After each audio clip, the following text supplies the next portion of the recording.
The big meeting hall was full of strange creatures from across the galaxy. All kinds of aliens sat in their special chairs talking about money and space territories. Some looked like walking crystals that made bell sounds when they moved. Others were huge floating things that lived in glass tanks filled with weird gas.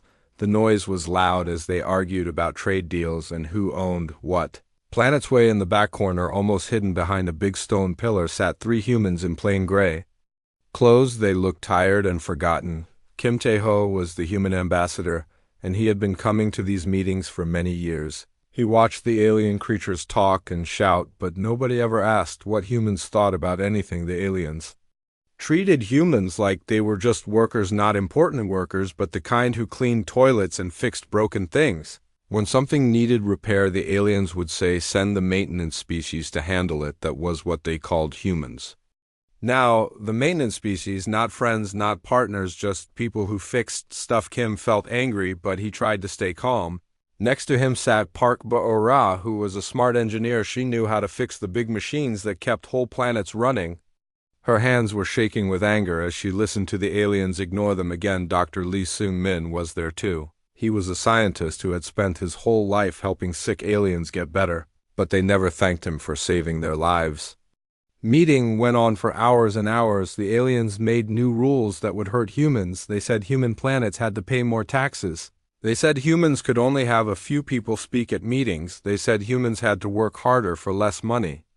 Every new rule made life worse for humans, but nobody asked if humans agreed. A big lizard creature from the Draxi Empire stood up and pointed at the human section with his clawed hand. His voice was mean and hissing. He said, "The maintenance species can handle all the boring work while we important beings discuss real business." His long tongue came out and wiggled as he talked like he was tasting something bad. The other aliens laughed and agreed. They nodded their weird heads and made clicking sounds and buzzing noises that meant they thought humans were stupid. All around the room, creatures that looked like bugs and rocks and plants talked about how humans should work harder and complain less. Kim looked at his two friends and saw they were as angry as he was. Park Bo-ra was the best engineer in the galaxy. She could fix machines that alien scientists said were impossible to repair.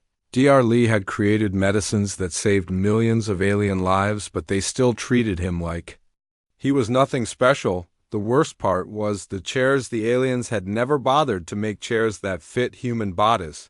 The seats were too big or too small or the wrong shape. Humans had to sit uncomfortably for hours while aliens sat in perfect chairs designed just for them. It was like humans did not matter enough to deserve basic comfort. When the meeting finally ended, Kim stood up slowly. His back hurt from the terrible chair. He watched the aliens walk out talking about dinner and fun activities. None of them looked at the humans or said goodbye. They just left like humans were furniture that nobody notices. Kim made a decision that would change everything. He took out his communication device and sent a message to Earth. The message was short, but it would shake the whole galaxy. He typed, "Initiate Protocol 7, it's time to go home." The message traveled faster than light across space, reaching every human settlement in the galaxy.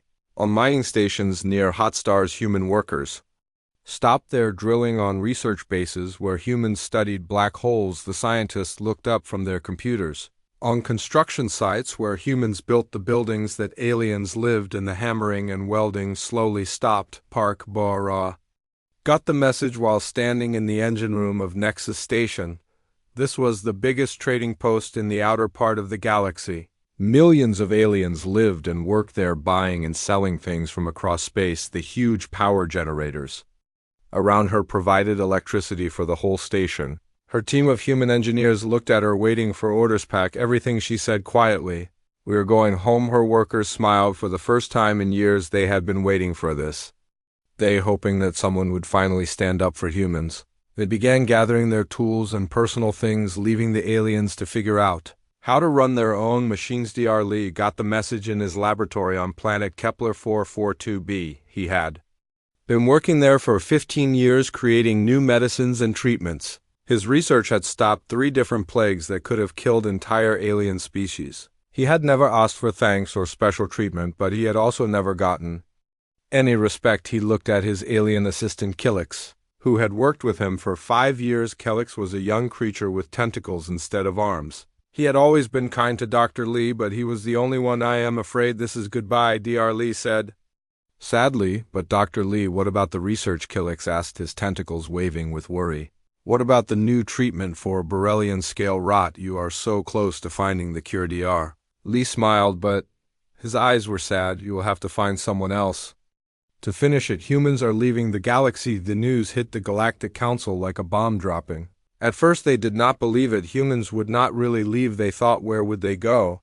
How would they survive without the protection of the galactic government? But reports started coming in from everywhere. Humans were leaving their jobs, packing their belongings, and heading for the edge of known space-critical systems began failing within hours. The great network of space highways that connected distant worlds started showing error messages. Power grids flickered and went dark. Medical centers closed their doors because no one knew how to run the equipment. The same lizard creature who had called humans a maintenance species found himself stuck when his personal spaceship broke down. The navigation computer crashed, and he could not figure out how to fix it. The crystal beings from Altair discovered that their food-making machines had stopped working. Even the mighty Xanthari Empire, with all their advanced technology, could not restart the weather control systems that kept their home planet comfortable. Ambassador Kim stood on the bridge of the transport ship, New Soul, watching Earth get bigger and brighter. Through the windows behind them, the galaxy they had served for so long was already starting to fall apart. All around the ship, other evacuation vessels carried humans and their families home after decades of thankless service. Sir, his assistant asked quietly, do you think they will learn? Kim was quiet for a long time, watching the stars go by. Perhaps, he said finally. But by then it will be too late. The first wave of human ships reached the edge of the galaxy, carrying millions of people who had spent their lives keeping alien civilization running.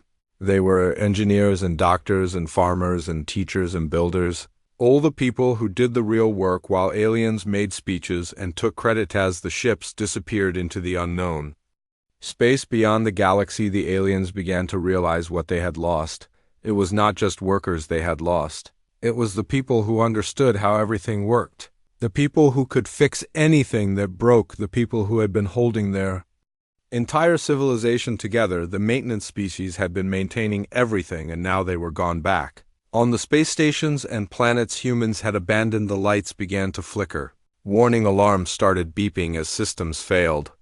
One by one, the galaxy that had seemed so advanced and powerful was about to discover that it had been built on the quiet competence of a species they had never bothered to understand. The aliens who had dismissed humans as simple maintenance workers were about to learn that maintenance was the most important job in the galaxy, and they were about to learn it the hard way. The leaving started quietly, like a whisper spreading through all the human settlements. Choi Min-ho was the boss of a big factory on the planet Kepler 438b. His factory made medical equipment for the Xanthari Empire. The machines his workers built saved millions of alien lives across 12 different star systems, but none of the aliens ever said, "Thank you," In-ho gathered all his workers in the main building. The huge factory around them had been running for 20 years, making artificial hearts and breathing machines that kept alien children alive. The workers looked at their boss, waiting to hear what the emergency meeting was about. "We are going home," Min-ho said simply. The words echoed in the quiet room. His helper, Oh Hae-won, raised her hand. "What about the artificial heart production line?" she asked. "The Xanthari Children Hospital is depending on us to make more hearts." Min-ho face became hard. "They should have thought of that before treating us like servants. Pack the important equipment. We leave in 3 days." The same thing happened all across the galaxy. On the research station near Proxima Centauri, Dr. Yoon Ji-hai was working on a big discovery about faster communication. Her work could help alien species talk to each other across huge distances, but when she read the message telling her to leave, she quietly deleted 15 years of research and started packing her personal things. The aliens started noticing small changes. First, the coffee in the Galactic Council building tasted different because human workers had been replaced by robots. The beautiful gardens on the pleasure planet Elysium began dying because the human gardeners had disappeared overnight. Then bigger problems started. The huge shipyards above planet Arcturus became quiet. Human engineers had been the main workers building new spaceships. Without them, the robot workers broke down and new ships. Sut, half-finished Ambassador Zeth Kara from the Altarian people, was one of the first to understand how bad things were getting. She stood in her office, watching the city lights below flicker and go out. The power system was failing, and her own engineers could not figure out how to fix it. Get me the human power chief, she ordered. Her helper Chief Engineer Kong left yesterday. All the humans are gone. We're back to Earth, Something called the Great Exodus on the Farm World. Series 9, the problem was even worse. The planet grew food for 17 different star systems feeding billions of aliens, but the farms were run by human specialists who knew exactly how to grow food for dozens of different alien species farm. Boss Jang Kyung-min had spent 30 years learning what every alien race needed to eat. He knew that Draxi needed vegetables with lots of sulfur. He knew that Xanthari needed special proteins. He knew that the gas-breathing Nebulan species could only eat certain types of sea plants. As he walked through the empty greenhouses one last time, he felt sad. The crops would die in a month. Without proper care, billions would go hungry. But he remembered the last council meeting where his request for better equipment was ignored with a wave of a scaly hand. Let them figure it out themselves, he said, closing the main control room before heading to the spaceport. The evacuation ships were amazing to see. Huge vessels that once carried cargo now held families and their belongings. The ships had names from old Earth cities: New Seoul, New Tokyo, New Delhi, carrying the hopes of humanity home. Captain Bae Soo-jin commanded the transport ship, New Bizang, carrying people from the Outer Rim. Her ship was packed with miners, engineers, and their families who had spent decades digging rare materials. From asteroids and distant moons, they had worked in dangerous places far from home to supply the materials that kept alien civilizations running. Status report. She called to her crew. 3,000 people on board, Captain. All human settlements in Sector 7 have been emptied. We are the last ship out. Bay nodded sadly. Behind them, the robot mining stations would keep working for a few more months before breaking down. The aliens had always thought that mining was simple, that anyone could do it. They would learn that getting titanium from a dangerous radioactive asteroid needed more skill than they imagined.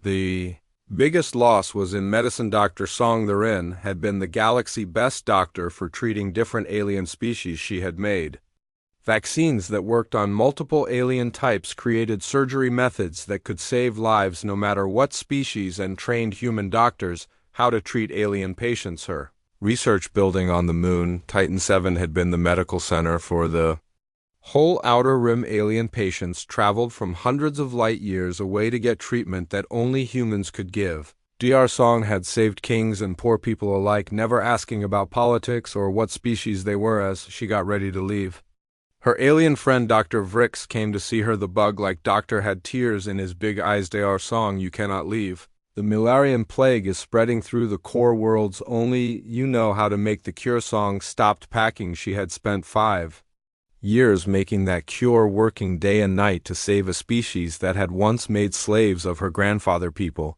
I sent the formula to the Galactic Medical Database months ago. Your people said it was primitive human medicine, but we need you to show us how to make it properly. The chemical processes are too hard. Song closed her medical bag with a sharp click. You called human medicine primitive. Figure it out. Primitively, the money impact hit the galaxy like a huge wave. The galactic stock exchange crashed as investors realized that whole industries were about to collapse. The tourism business, which had used human workers to serve customers, stopped completely. Fancy resorts on paradise worlds closed because no alien species could match human customer service. The transportation network began failing as human pilots and navigators left their jobs. These were not just any pilots. Humans had an almost magical ability to navigate hyperspace, finding routes that alien computers could not calculate without human navigators. Trade routes that had worked for decades became death traps. Even the military felt the impact. Human soldiers had served as peacekeepers, using their natural ability to talk to different species and solve problems between hostile groups. With humans gone, old fights between territories began starting again. The Galactic Council called an emergency meeting. The great room, which had once been full of confident alien voices, now echoed with panic and fear. Representatives who had barely noticed humans before now talked about nothing else. We must negotiate, declared the Xanthari Prime Minister her tentacles shaking with worry, offer them better terms, more representation, whatever they want, but it was too late. The last human evacuation ship had already passed beyond the galaxy edge, leaving behind a civilization that was slowly grinding to a halt. The beings who had once called humans a maintenance species were about to discover just how much maintenance their galaxy really needed. The humans were gone, taking with them 50 years of knowledge about how to keep everything working. The galaxy that had seemed so advanced was about to learn that it had been held together by the quiet skill of people they had never bothered to understand. The breaking started with small things, the invisible systems that kept galactic civilization working on the capital world Zentari. Prime the weather control satellites began failing. The huge orbital platforms that controlled the planet climate had been maintained by human technicians for 40 years. Their steady hands had done delicate work that kept billions of beings comfortable. Chief Weather Controller Veltar stared at his control screens with growing fear. The air processors were overheating and the storm prevention systems were failing across 3 continents. His team of Zenthari engineers crowded around him, their tentacles twitching nervously. "Can we just reset the systems?" asked his helper Kalmesh. "The humans never wrote down the reset procedures," Veltar replied, his voice tight with panic. "They said it was too complex for standard methods." Within hours, huge hurricanes were forming over the planet major cities. The smart weather control system that had prevented natural disasters for decades was spinning out of control. Veltar tried desperately to contact human technician Li Dongwu, who had managed the satellites for 15 years, but the communication channels to human space were dead. The crisis spread like a disease across the galaxy. On the industrial world Arcturus 7, the massive robot factories that made everything from spaceship parts to kitchen tools began shutting down. The production lines had been designed and maintained by human engineers who understood the complicated balance between working fast and staying safe. Factory Director Krixtal, a tall crystal being from Altair, stood in his control room watching decades of productivity grind to a halt. The robots were breaking down, making broken parts or stopping completely. His Altarian engineering team, supposedly the smartest in the galaxy, could not figure out how to fix machines that humans had maintained easily. "Sir," his aide reported, "we have lost 70% of production. The building units are overheating and the quality control systems are marking everything as broken." Tal crystal form pulsed with frustrated energy. "Where are the maintenance manuals? The technical guides? The humans took them, sir, or destroyed them. All we have are basic operating instructions." The truth was becoming clear. Across the galaxy, humans had not just been workers. They had been the keepers of knowledge. They had been the ones who knew why certain procedures worked, who understood the subtle relationships between different systems, who could fix problems that did not appear in any manual. Dr. Zephyron, the galaxy leading expert in hyperspace physics, discovered this the hard way. His research station orbiting a black hole in the Sigma Draconis system had been studying gravity problems for 30 years. The station exotic matter containment systems had been designed by human physicist Dr. Park Min-jae, who had somehow solved equations that stumped Zephyron's entire team. Now the containment fields were changing dangerously. The exotic matter that powered their experiments was threatening to escape, which would create a chain reaction that could destroy the entire system. Dr. Park had left detailed operating procedures, but he had not explained the theory behind his solutions. "Computer, run diagnostic on containment field generators," Zephyron ordered. Unable to complete diagnostic, required parameters undefined, recommend consulting.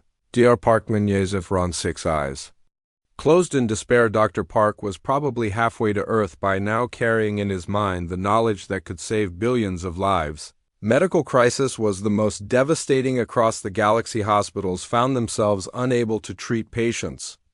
As sophisticated diagnostic equipment failed, the machines had been calibrated by human doctors who understood the body differences between dozens of species. On the medical station above Kepler 442b, Dr. Vashti faced her worst nightmare. The intensive care unit was filled with patients from 7 different species, each needing specialized life support systems. The human medical staff had left 3 days ago, leaving behind aliens who were theoretically trained but practically helpless. Dr. Vashti T called. Nurse Kelp ran, her gills fluttering with panic. The Draxi patient in bed 7 is having a heart attack, but the heart stimulator is not responding. Vash.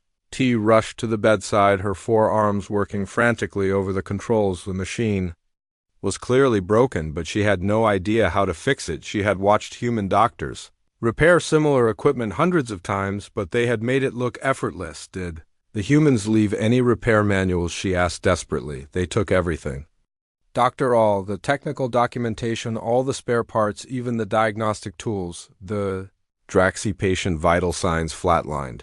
Vashti could only watch helplessly as a being who could have been easily saved died from a simple equipment failure. It was the first of many such deaths. The transportation network collapse was equally catastrophic. The galaxy economy depended on a vast network of hyperspace routes that connected thousands of worlds.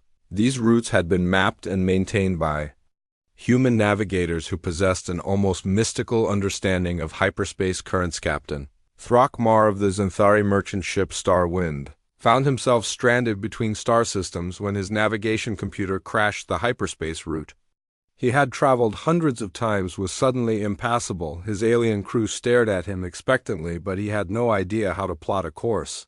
Manually, sir, his navigator reported. The hyperspace buoys are offline. We are detecting massive gravitational problems along the primary shipping lanes. Throckmar tentacles drooped with despair. Can we follow the emergency protocols? The protocols reference human navigation techniques that we do not understand. Something about feeling the currents and reading the space between spaces across the galaxy. Thousands of ships found themselves trapped in hyperspace or unable to enter it at all. The trade routes that had operated smoothly for decades became death traps as alien crews struggled with navigation systems they had never truly understood. The agricultural disaster was equally severe. On the farming world Series 9, the massive hydroponic facilities that fed billions were failing.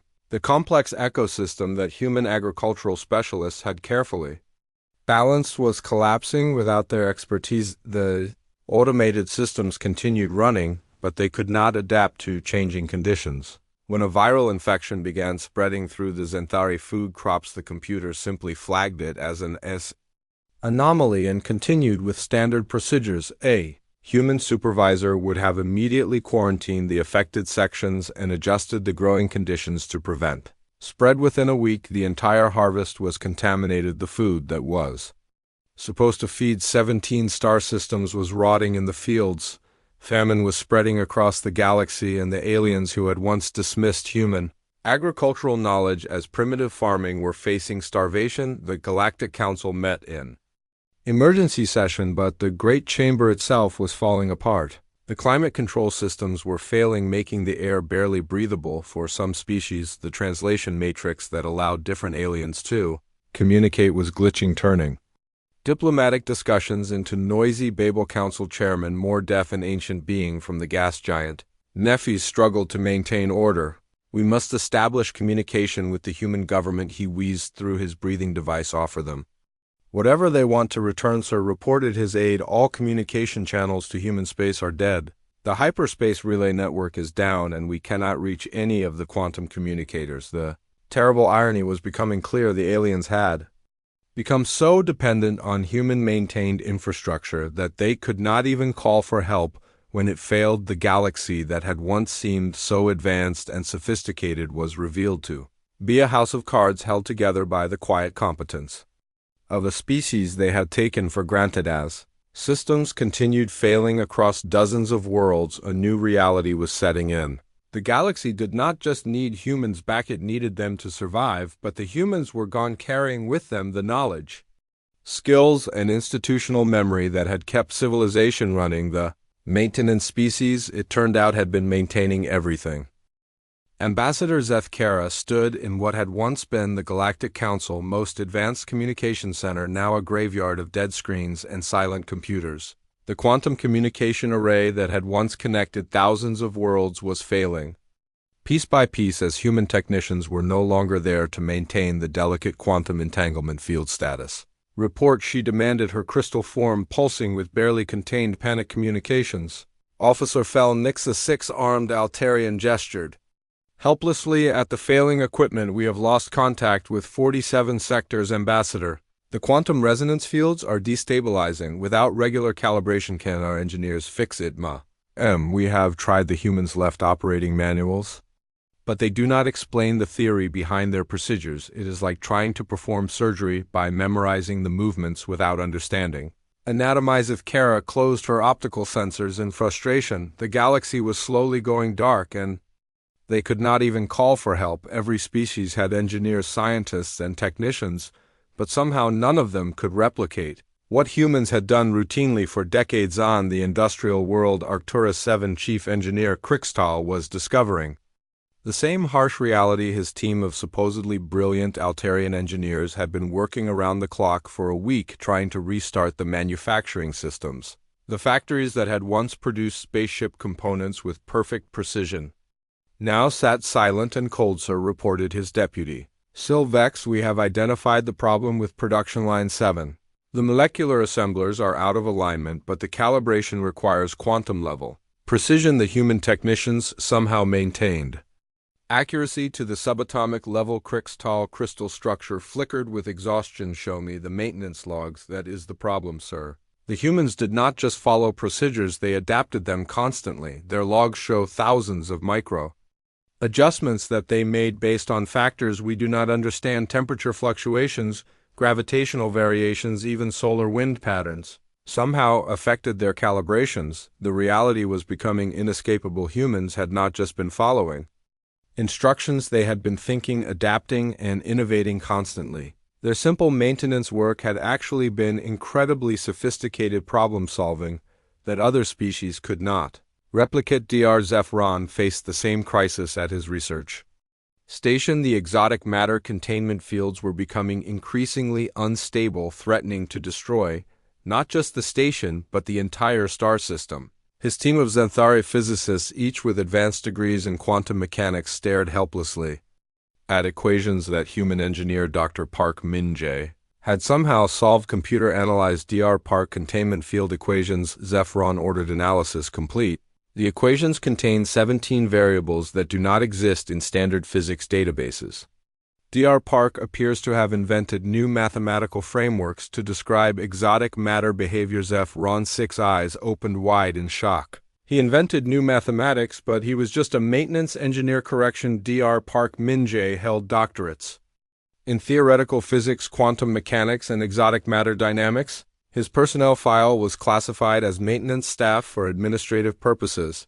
The truth was spreading across the galaxy like wildfire. The simple humans who had been dismissed as maintenance workers were actually brilliant specialists who had been vastly underestimated. They had solved problems that supposedly superior alien minds could not even comprehend. On the medical station above, Kepler 442b, Dr. Vashti was making a similar discovery. As more patients died from equipment failures, she desperately searched through the files left behind by human medical staff. What she found shocked her. Computer display credentials for Dr. Song Therin. She commanded. Dr. Song Therin graduated summa cum laude from Harvard Medical School, completed residencies in xenobiology and comparative anatomy, earned doctorate in cross-species pathology, published 847 peer-reviewed papers on alien physiology, developed 23 life-saving treatments for various species, recipient of the Galactic Medical Achievement Award 3 times. Dr. Vashti gills fluttered with horror.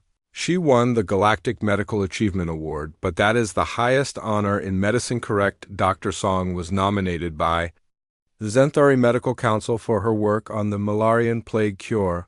The award ceremony was scheduled for next month. The woman they had dismissed as a maintenance medic was actually one of the most accomplished doctors in the galaxy. She had been saving their lives for decades, and they had never even bothered to learn her achievements.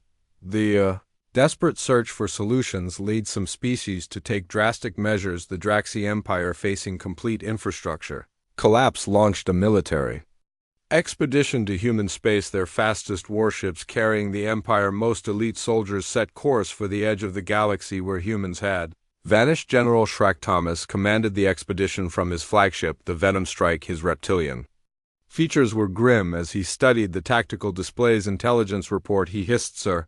We have lost contact with all human settlements beyond the galactic rim. Long-range sensors detect massive energy signatures consistent with advanced shipbuilding.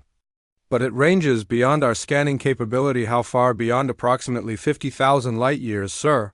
The humans appear to have established colonies in unexplored regions. Thomas' forked tongue flicked out in frustration. Even if they could reach human space, they would be vastly outnumbered and outgunned. The humans had taken their most advanced technology with them, along with 50 years of accumulated knowledge about every alien weakness. The Xanthari Empire tried a different approach. They sent their most skilled diplomats on a desperate mission to intercept human evacuation ships.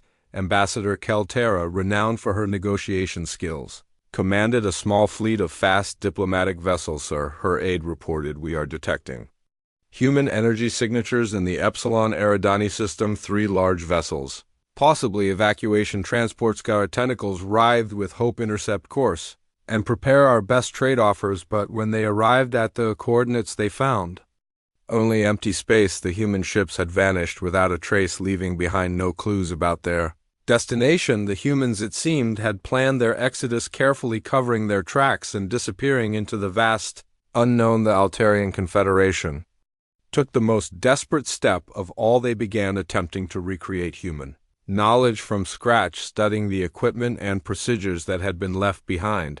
Their finest minds worked day and night trying to reverse engineer solutions that humans had developed over decades. Chief Scientist Morgan led the effort, his crystal form pulsing with determination. "We have samples of human-maintained equipment from across the galaxy. We can analyze their modifications, understand their methods, and replicate their results." But as his team began their analysis, the true scope of human achievement became clear. Every piece of equipment told a story of innovation and adaptation. The humans had not just maintained alien technology, they had improved it, sometimes in ways so subtle that only detailed analysis could reveal them, sir. Reported his research assistant, "We have found something extraordinary. The humans appear to have enhanced every system they touched. Power efficiency up by 15%, failure rates down by 40%, performance improved across all metrics." Morgan studied the data with growing amazement. "They were upgrading our technology without telling us. Not just upgrading, sir, they were solving problems we did not even know existed. Look at this power distribution grid. They compensated for 17 different efficiency losses that our original designers never anticipated." The galaxy was learning a humbling truth. The species they had dismissed as primitive had actually been their teachers, their innovators, their secret guardians. For 50 years, humans had been quietly making alien technology better, solving problems that alien engineers could not see, and preventing disasters that would have destroyed entire civilizations. The search for solutions continued. One fact became painfully clear: the humans had been irreplaceable. They could not be bargained with, threatened, or replaced. They were gone, carrying with them the knowledge and skills that had kept the galaxy functioning. The maintenance species had maintained more than just equipment. They had maintained the very fabric of galactic civilization. And now that fabric was unraveling thread by thread, system by system, world by world. The Galactic Council chamber, once a symbol of interstellar cooperation, had become a tomb of failed ambitions. Half the seats stood empty as entire species withdrew from galactic affairs, their civilizations collapsing without human support. The remaining delegates sat in a harsh, flickering light as the building's climate control systems failed intermittently. Council Chairman Mordeth wheezed through his breathing apparatus, his ancient form trembling with the effort of maintaining order. "Representatives, we must face the truth. Our civilizations are dying." The statistics were devastating.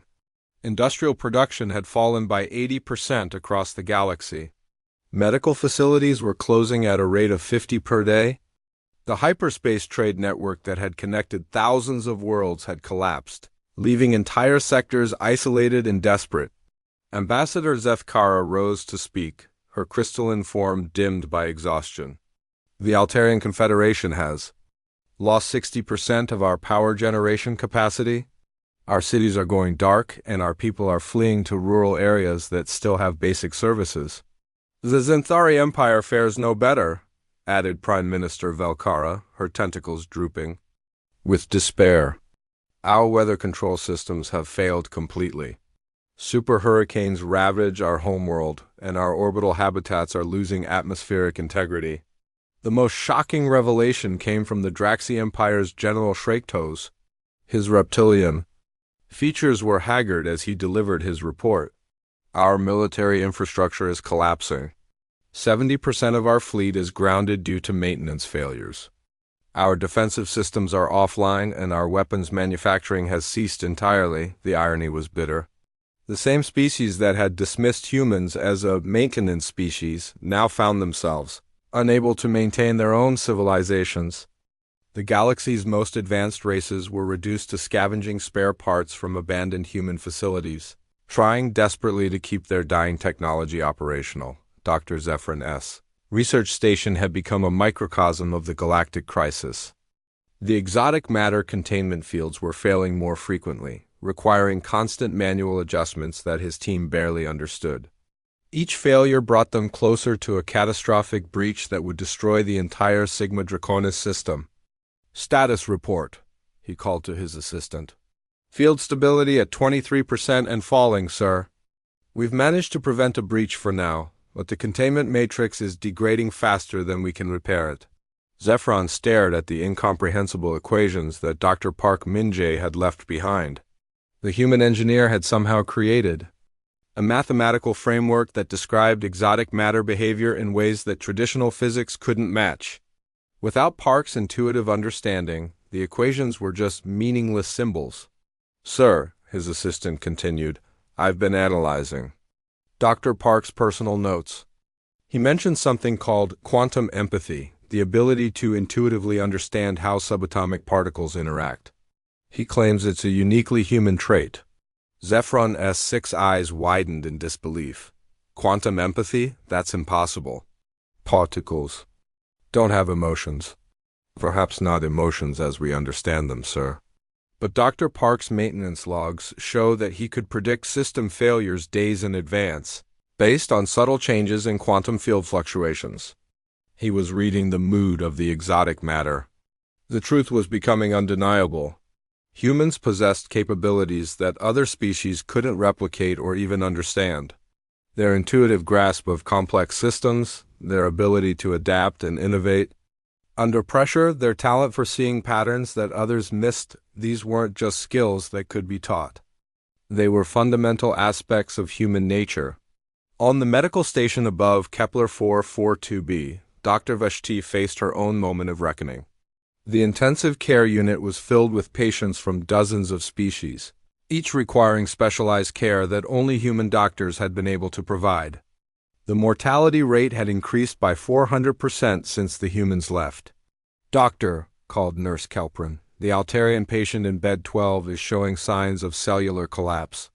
The treatment protocols aren't working." Vashti rushed to the bedside, her forearms working frantically over the diagnostic equipment. The readings made no sense according to standard medical procedures, but she remembered watching human doctors handle similar cases with seemingly impossible success. "Computer, display Dr. Song Thurin's treatment notes for Altarian cellular disorders," she ordered. Dr. Song's notes indicate that Altarian cellular collapse is often caused by emotional trauma, not physical disease. She recommends combining medical treatment with psychological counseling and family support. Dr. Vashti's gills fluttered with confusion. "Emotional trauma? But Altarians are crystalline beings. They don't have emotions. Dr. Song's research suggests otherwise." She documented 17 different emotional states in Altarian patients, including grief, joy, fear, and hope. Her treatment success rate was 94% because she treated the whole being, not just the symptoms. The revelation was staggering. Humans had understood alien psychology better than the aliens understood themselves. They had seen past the surface differences to recognize universal patterns of consciousness and emotion that connected all sentient beings. The agricultural disaster on Series 9 revealed another dimension of human capability: the massive hydroponic farms that have fed billions were dying, their complex ecosystems collapsing without human oversight. But as alien agricultural specialists studied the abandoned facilities, they discovered something extraordinary. Farm Director Kickstall, a fungal being from the Mycoid Collective, stood in the withering gardens with growing amazement. Computer. Analyze the soil composition in Greenhouse Complex 7. Analysis complete. The soil contains 347 different microorganisms in precise symbiotic relationships. The ecosystem maintains perfect chemical balance through biological processes that supplement mechanical systems. Kickstall's spores pulsed with excitement. The humans weren't just growing food, they were nurturing entire ecosystems. They created living systems that were more efficient than our machines. His aide Spurgon gestured at the failing crops. But sir, if the system is so efficient, why is it dying? Because it requires intuitive understanding, not just mechanical operation. 5 years had passed since humanity vanished from galactic civilization, and the once proud Galactic Council sat in emergency session surrounded by the wreckage of their former glory. The great chamber that had once buzzed with confident voices now echoed with desperation and regret as species after species reported the collapse of systems that had worked perfectly when humans were. Present Councillor Kira, now serving as interim chancellor, stood before the assembled delegates with a heavy heart. The statistics she carried painted the picture of civilizational failure that no one wanted to acknowledge, but could no longer ignore. The galaxy had not just lost a member species, it had lost the foundation that held their entire society. Together, the numbers tell a story of unprecedented decline. She began, her voice carrying the weight of 5 years of accumulated disasters. Galactic GDP has fallen by 70%, interspecies conflicts have increased by 900%. Scientific progress has slowed to levels not seen in centuries. Several member species are facing extinction due to problems that humans had been quietly solving for decades. The assembled delegates listened in silence as Kira presented the evidence of their failure. The Zephyrite rebellion had spread to 47 worlds. The Great Trade War had devastated entire star systems. The Plague of Mines had reduced the Klaxon population by 60%. The Andromedan Plague had claimed billions of lives across dozens of species, but the most damning evidence was the discovery of just how much humanity had been contributing to galactic civilization. Archaeological teams studying abandoned human facilities had found records of thousands of interventions that had prevented disasters, wars, and societal collapses. The humans had been working 24 hours a day to maintain the peace that other species had taken for granted. We dismissed humanity as primitive and emotional, Kira continued, but we were the ones who lacked wisdom. We saw their compassion as weakness, but their ability to understand and care for others held our civilization together. We criticized their democratic processes, but their patience and willingness to compromise prevented countless wars. The evidence was overwhelming and undeniable. Human crisis management had prevented 17 major disasters in the past 5 years alone. Human diplomacy had resolved 43 territorial disputes before they could escalate into warfare. Human medicine had been treating diseases that affected hundreds of species, while alien doctors focused only on their own people. Admiral Wook of the Altarian fleet stood up to address the assembly. His crystal form had lost much of its former brightness, and his voice carried the exhaustion of someone who had been fighting losing battles for years. Our military analysis shows that humans were providing security for the entire galaxy, he reported. We found evidence of human patrol routes that covered every dangerous sector of space. They were fighting pirates and raiders in deep space, keeping the shipping lanes safe for civilian traffic. Our own fleets were taking credit for victories that human forces had won. The military records revealed the scope of human contributions to galactic security. Ghost fleets of human warships had been operating throughout the galaxy, responding to emergencies and threats that alien forces never knew existed. The humans had been maintaining peace through strength, while allowing other species to believe they were responsible for their own security. Dr. So Young, the human historian who had remained in exile, finally agreed to address the council through a secure communication link. Her appearance on the holographic display sent a wave of hope through the assembled delegates until she began Speaking humanity withdrew because they realized they were being used without being respected, she explained, her words cutting through the chamber like a blade.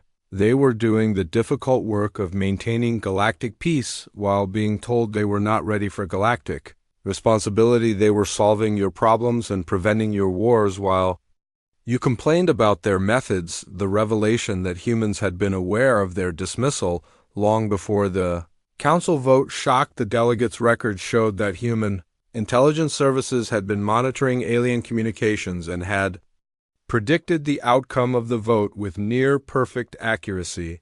The humans had begun planning their withdrawal months before the official decision. Your species believed that logic and advanced technology were sufficient to maintain civilization, she continued, but you forgot that civilization requires more than efficiency.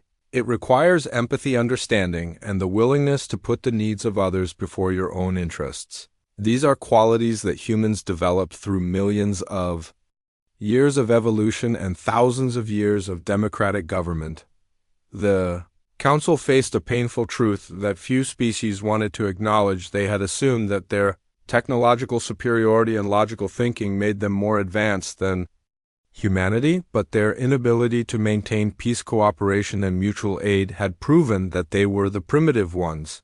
The search for humanity had continued throughout the 5 years of collapse, but had yielded no results. The humans had vanished so completely that some species wondered if they had ever existed at all, but Dr. So Young confirmed that humanity was still out there somewhere, watching and waiting. They will not return to serve as your maintenance crew, she warned. Your species will have to prove that you can function as a true galactic community. Humans will only rejoin a civilization that treats them as genuine partners, not as servants who clean up your mistakes. The challenge facing the galaxy was enormous. They had to learn to resolve conflicts without human mediation, maintain peace without human security, and advance scientifically without human innovation. Most importantly, they had to develop the emotional intelligence and cooperative spirit that humans had brought to their shared civilization. Some species had begun showing progress.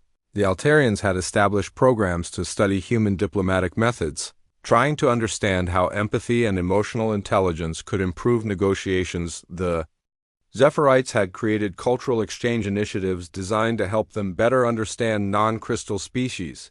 Even the proud Klaxons had acknowledged that their purely logical approach had failed without human balance, but progress was slow and painful. The galaxy had become accustomed to human solutions for every problem, and learning to solve issues independently required fundamental changes in how alien species thought and behaved.